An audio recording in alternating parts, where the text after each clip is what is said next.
Christmas is around the corner, and I've got a load of stories that I want to talk to you about. But more importantly, I want to talk to you about things that are happening during these holidays, like traveling. Well, I'm not traveling for leisure or to visit family right now. I'm actually traveling for work, and I'm going to talk to you about my feelings right now about traveling by air and hotel stays post-COVID. It sucks. It really does. Every once in a blue moon, you'll get a flight attendant that is awesome, that's funny, that reminds you of the good old days. But for the most part, we are all on a prison bus heading to prison. Yes, we are all on a prison bus heading to prison. Just if you can drive at Christmas, just do it. Just drive. You're going to have such a much better time. I mean, we got the whole mask situation, and of course, we're still dealing with COVID, but you're getting yelled at from the time you take off until you land. I mean, just not even like personally yelled at. I mean, like by the mic, constantly being berated. We're going to be talking about that. We're going to be talking about the holidays. Now, so for Christmas, my daughter is now like really upset. Like, this is really funny because she is asking her dad why there's only one present under the tree. She doesn't understand. She's 9. She's like, she's not getting it. She thinks there should be some more, and then Santa's going to bring some more. So we have, she will be getting more than one present, folks. We're going to be talking about that as well. So this is a great show. I'm really grateful to be with you. I'm actually in Houston right now. I'm covering the border and have a big series of stories coming out on Fox News soon, hopefully. And I've been working on that, and a little bit of that is about the drugs coming across our border and killing our children. So now is a critical time, guys, to be vigilant in the defense of our freedom. There is no better way than to do so than by joining the Association of Mature American Citizens, AMAC. I love AMAC. I am so grateful for AMAC sponsoring this show because AMAC believes in fighting the good fight against reckless government spending and the ever-expanding scope of federal government, helping small businesses, securing our borders, supporting our military and respect for our veterans, standing for the flag, and kneeling before God. We couldn't ask for more. By joining AMAC, you are taking the first steps to saving the America that you love. AMAC offers an alternative to just about every benefit that ARP offers, but without the liberal agenda. I stand with AMAC, and I hope that you will too. I encourage you to join today at amac.us/Carter. That's amac.us/Carter. The benefits of membership are great, but the cause is even greater. Join today at amac.us/Carter. So we have a lot going on in our nation. Some of the things that are happening are literally happening right underneath our noses. Remember when I used to talk about, and I still do, about being asleep at the wheel? America is asleep at the wheel when we think about our children and going to school, all of the issues that were happening in Loudoun County, Virginia, Fairfax County, Virginia, the reason why Governor Youngkin was elected, why a Republican was put back in place in Virginia. We see what's happening in California, right, with our children and our children's education. And we see what's happening across the board. And we, for the most part, I got to tell you, I feel sometimes kind of lost. Like, what do we do? I mean, look at what happened with the parents that stood up to the school board and said, you know what? No more. I am not going to take this anymore. I don't want this pornography, these books in our classroom. They don't want to burn them. They just don't want their kindergartners to be reading them. I don't want you to be teaching my kid about gender issues or wondering, telling my child, well, if you feel like you're a girl or a boy and you're not, you can take medicine that'll stop your puberty and, you can make your decision later without notifying the parent. It's getting to the point of crazy. This should not be our nation. The reason why I'm here in Houston, and I was just in Ohio yesterday. I love the great state of Ohio, but it's sad. Addiction rates are soaring through the roof. Death, overdoses, and now even worse, coming across our border, fentanyl, carfentanil, designer drugs, these counterfeit pills that look exactly like Xanax like Percocet, like anything you can imagine, Adderall. Nobody can tell the difference. Listen, if you think you can tell the difference, you are sadly mistaken. Not even the people that run the crime labs or the toxicologists in Columbus, Ohio can tell the difference.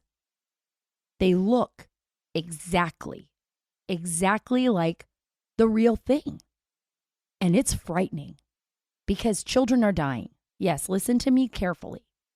You need to tell your children to not take any pills that are not prescribed directly by their doctor, to not take any pills given to them by friends or given to them by strangers or purchased off the streets or whatever, not to take any out of relatives' cabinets, because that's happening too, because some of these pills are like playing Russian roulette.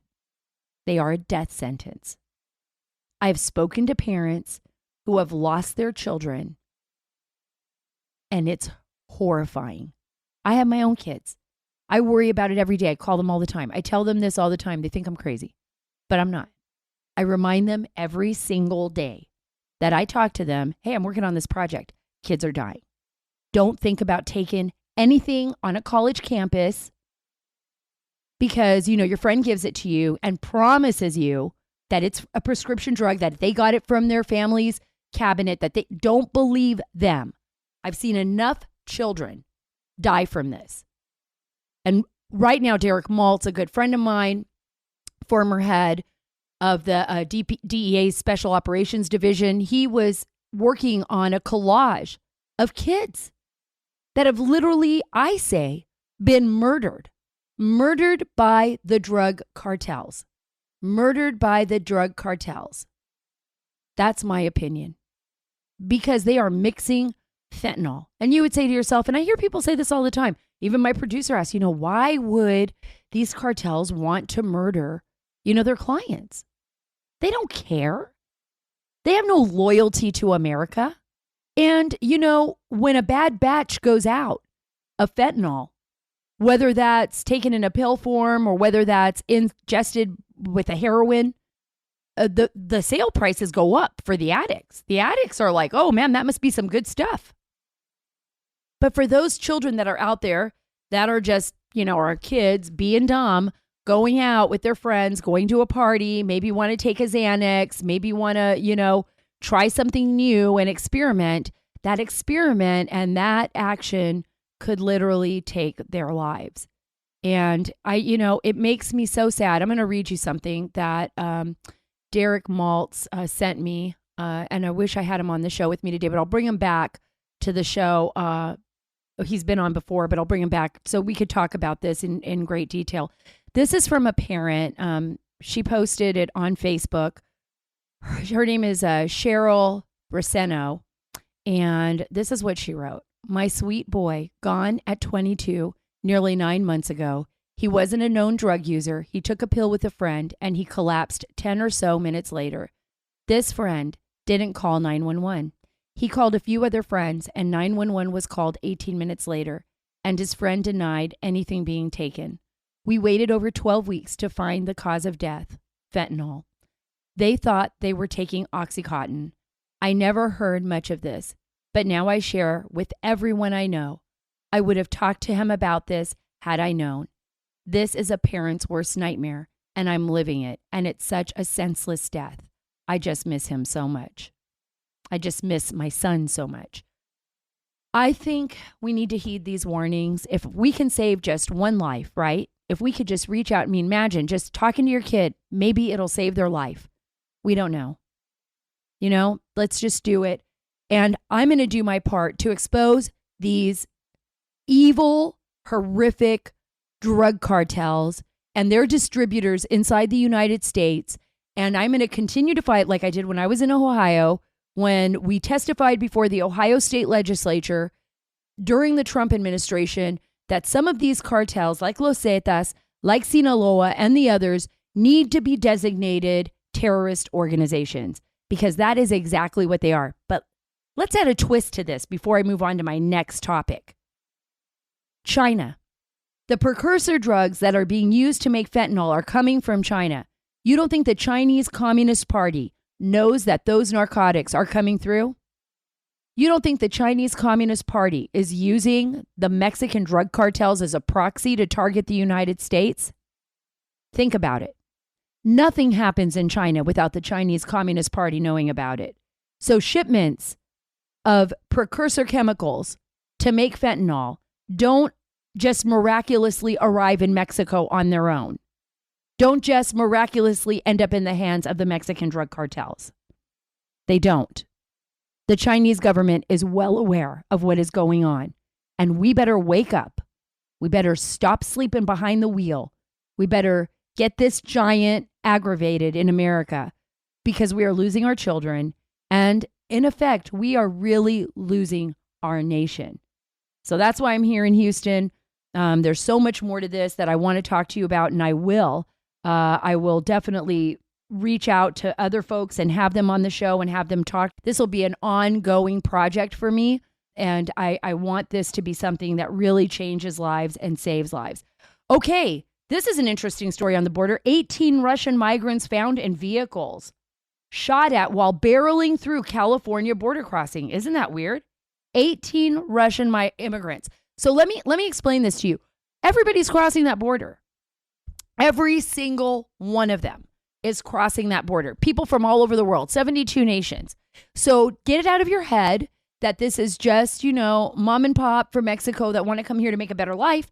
Sure, some of them are in there too. But actually, Mexico right now isn't the majority of people crossing the border. We have a lot of people from Central America, a lot of people from South America. We've got people from Afghanistan, Pakistan, India, Romania, Gypsies, Russians, Ukrainians. This story was just crazy, though. The two vehicles that attempted to speed past a California border crossing before an officer opened fire were carrying a total of 18 Russian immigrants, including young children. How sad is that? The use of force incident shut down several lanes at the San Ysidro port of entry for about 8 hours from Sunday night to Monday morning. Wow. U.S. Customs and Border Protection said that shortly after 9:30 p.m., the border officer spotted a Ford SUV and a Mercedes sedan speeding toward the primary inspection area. It's got to be pretty scary because they don't know what's coming at them. What was coming at them? 18 Russians with their children. What the Biden administration is doing is unheard of, folks. He has sent a message across the globe that we are open for business. Like that, basically ignore our law enforcement, ignore all law enforcement officers, don't pay attention to what's going on, and just come on in. There's no rule of law here in America. You could do whatever you want. You could do whatever you want. And it's turning into a catastrophe. People are dying at the border. People are dying in our country. It's a national security issue. I explained to you the use of fentanyl and all kinds of other drugs that are pouring across this border. And God only knows what else. Terrorists, weapons of mass destruction. Who knows? They don't know. Just ask Border Patrol. They can't even do their job half the time. There's a story at SaraACarter.com. You got to read this. It's a great story because our website is phenomenal. We're putting all kinds of new stories out there for everyone. So go to SaraACarter.com. That's SaraACarter.com. It's Guatemalan nationals extradited to the U.S. to face international trafficking charges. This is a good thing. So these are leaders of the Lorenzana drug trafficking organization. They are being extradited on international narcotics trafficking charges. It's a big deal for our DEA. This is a big deal for the Justice Department. It's one small win. But let me tell you, in the end, every time I see these things happen and I get down, like I'll go to Guatemala, I'll get down there, I'll talk to people and they'll be like, yeah, basically it was because somebody in the government was siding with the other drug cartel and so they threw us a bone. Either way, I'm happy these guys are off the streets. They'll be extradited to the United States. That is a good thing. Guys, Mike Lindell is my buddy. I love him. He's a great American and a great patriot. He's the inventor and CEO of MyPillow, and he has been keeping a close eye on the recent supply chain issues, a lot of it to do with China. And he wants you to know that MyPillow is in stock with no back orders and no delayed shipping. That's because My Pillow is made 100% right here in the United States, and they have built a huge inventory to ensure their customers have gifts for everyone. Christmas is not canceled with My Pillow, guys.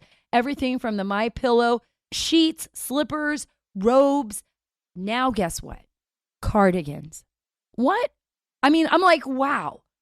Nothing can slow Mike Lindell down. Now he's selling cardigans. They're all in stock and ready to ship fast. Shop with confidence knowing you'll receive your gifts on time with no issues. All My Pillow products come with a 60-day money-back guarantee and a 10-year warranty. I love the Giza Dream Sheets. I love the dog beds. I love the slippers. I actually got a pair of slippers for my daughter. She absolutely loves them. Our whole family loves My Pillow, and I actually bought My Pillow gifts for friends of mine. So I know. They just moved into a new house, so I got them some My Pillow Giza Dream Sheets.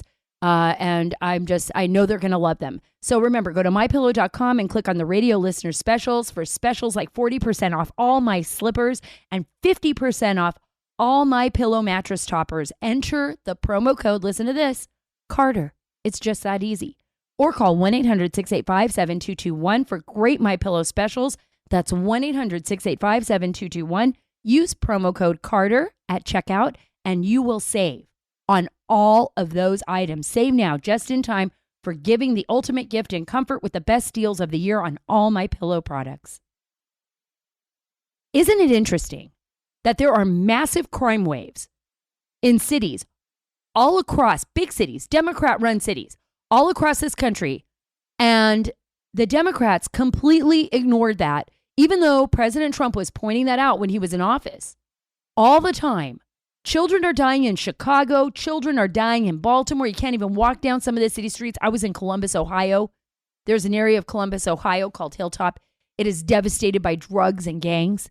It's like you can't even imagine you're in America when you walk through some of these areas in Detroit, where drugs and gangs have ravaged our communities, where leadership is lacking.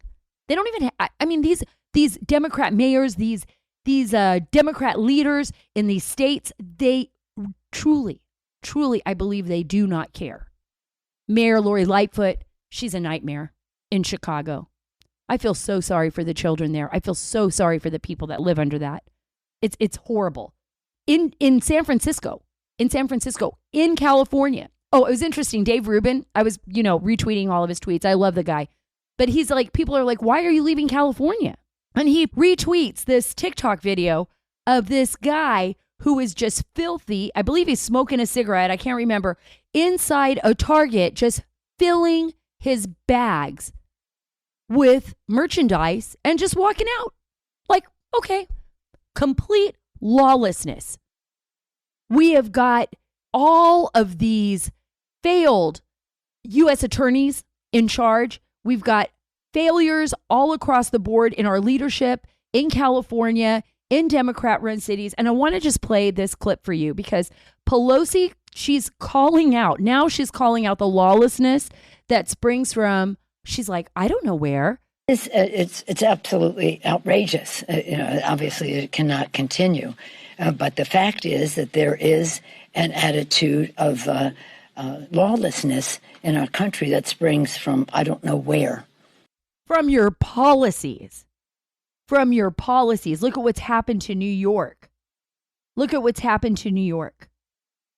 what's going on in the country. They think that this is like, what, going to stop the recidivism rate? It's going to make everything look better? They tried to say that the California bail system was penalizing the poor. It's crazy. We are really facing something in our country, which is we have no moral lines anymore.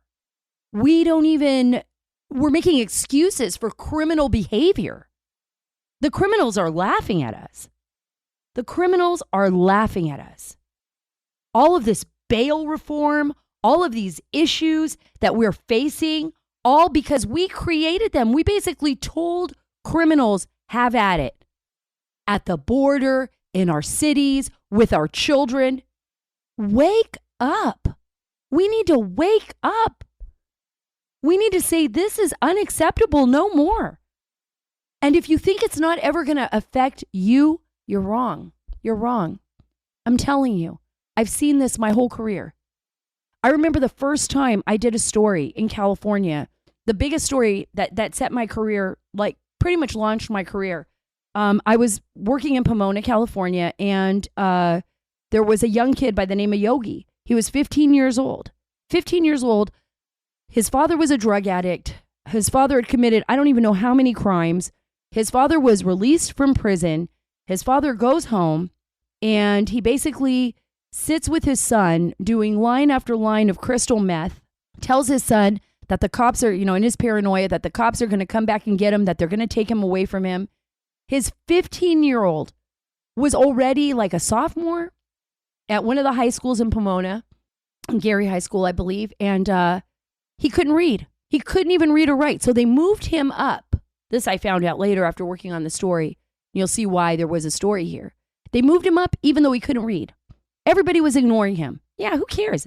Some Mexican kid, right? In the middle of Pomona, right? Who's going to pay attention to him? His dad's in prison. That's how people treat other people when we think it's not going to affect us.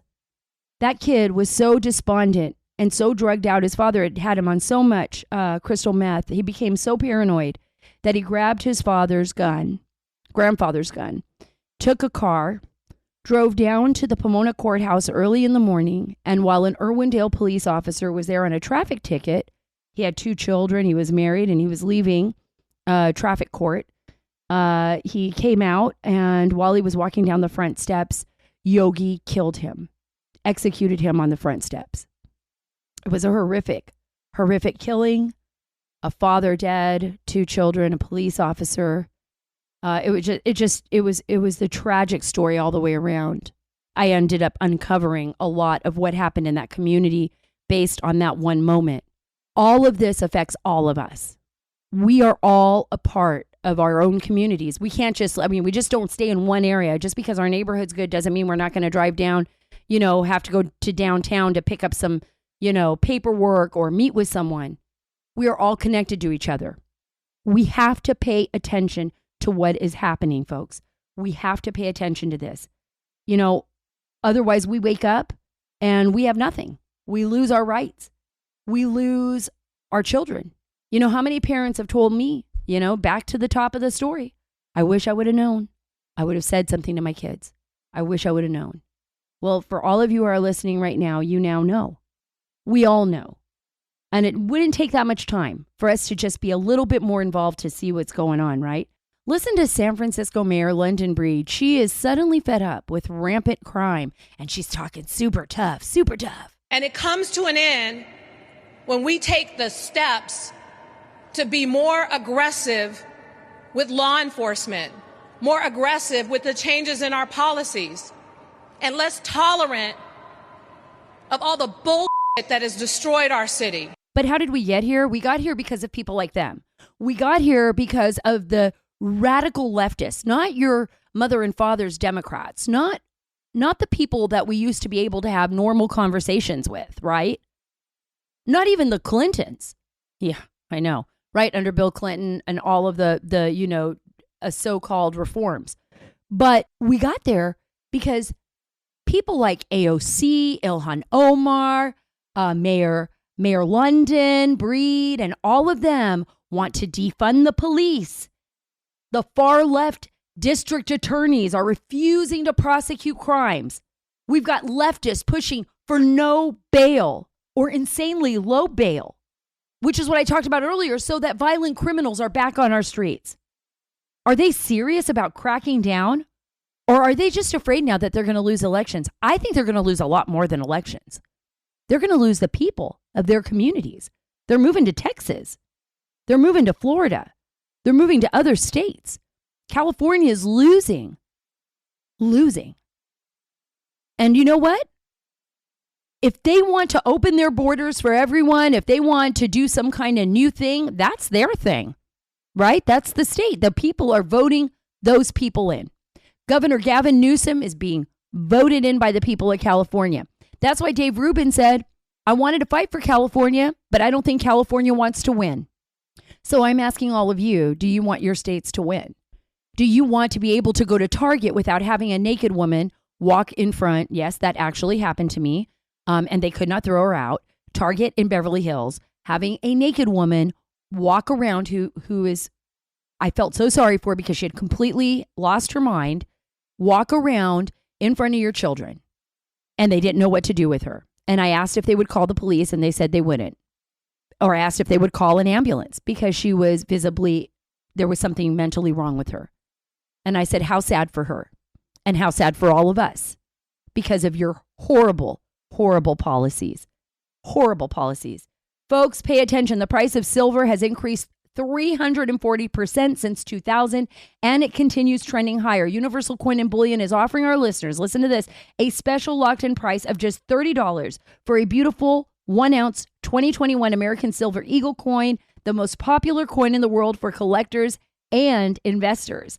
Call Universal Coin like I did, leaders in the precious metals industry, at 1-800-UCB-GOLD to get your beautiful U.S. Mint silver coin for only $30. Postage is free, and you'll be dealing with experts. In fact, the company's president, Dr. Mike Fulgens, is recognized as America's gold expert, and he is the 2021 Coin Dealer of the Year. They also have rare gold coins, but this special silver deal is only available, listen to this, using the code Sara. Call 1-800-UCB-GOLD. That's 800-UCB-GOLD. Okay, so I said I was going to talk about, I travel a lot. I was going to talk about my travels, you know, on the planes, in the hotels. It sounds very glamorous. It's so not. I'm just traveling by myself with my luggage and hopefully making it to every assignment on time without missing a flight.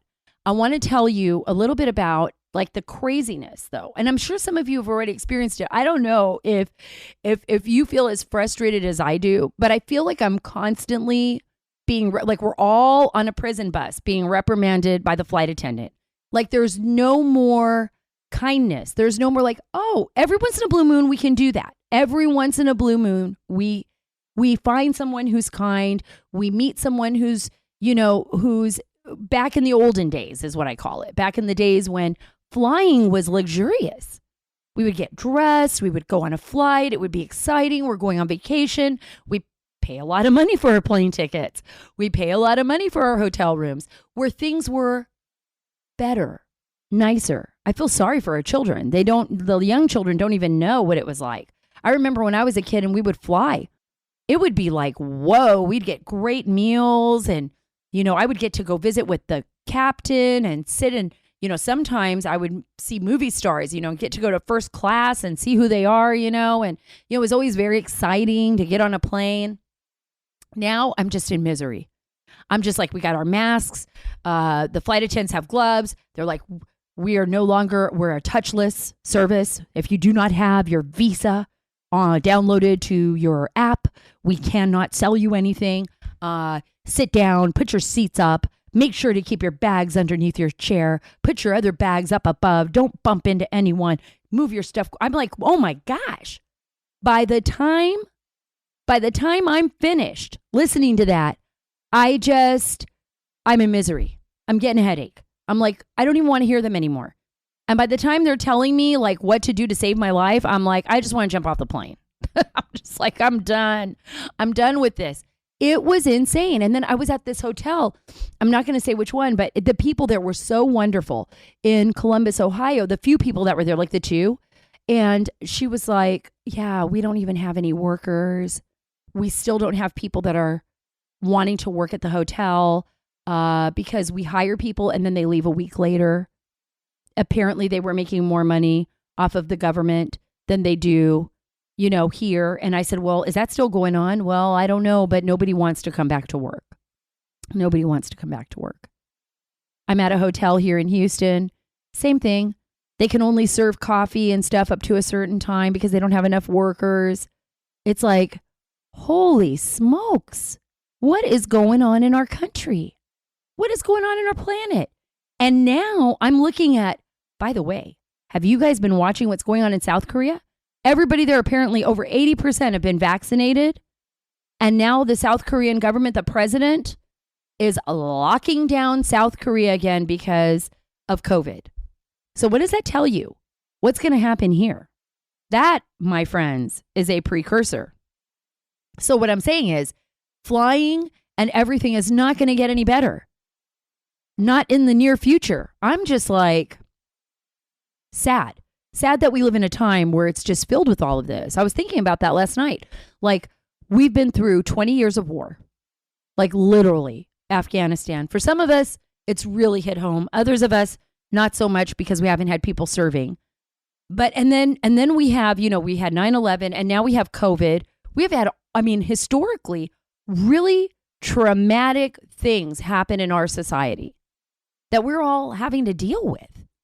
But what I'd like is for us to rise above that. What I'd really, really like is for flight attendants and for people working in hospitality industries to actually be hospitable, to actually do your job, to actually put a smile on your face once in a while. You will feel better. The people around you will feel better.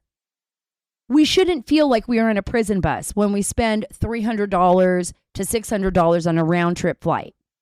We shouldn't feel like we're in prison when we come to a hotel. Sure, we have to deal with some things a little differently. But the majority of the problem stems from people. From people. And our attitude towards one another. So here, I am going to try to say once again, change the attitude. Change the attitude. Have a great Christmas. Think of all the good things you have in your life, right? All those things that make your life worth it. Your children, the fact that maybe you have your health, and even if you're suffering through something right now, that you have people with you to make you feel better. And just try to enjoy this holiday. I know this has been a rough couple of years, but I'm really going to do that myself. I'm really going to just remember to focus on my family and my friends, and just tell people that I love them and that I appreciate them. And I'm going to have so much fun this Christmas. I'm going to make sure of it. I'm just going to do it. I don't even care. Even if I get on one of those weird flights, or even if I have to, with the prison bus, even if I have to be on the prison bus, I'm still going to smile. And I'm still going to try to have a good time. Merry Christmas to all of you. Early Christmas. And remember, here at the Sara Carter Show, we are taking the story back. God bless you, and God bless our great nation.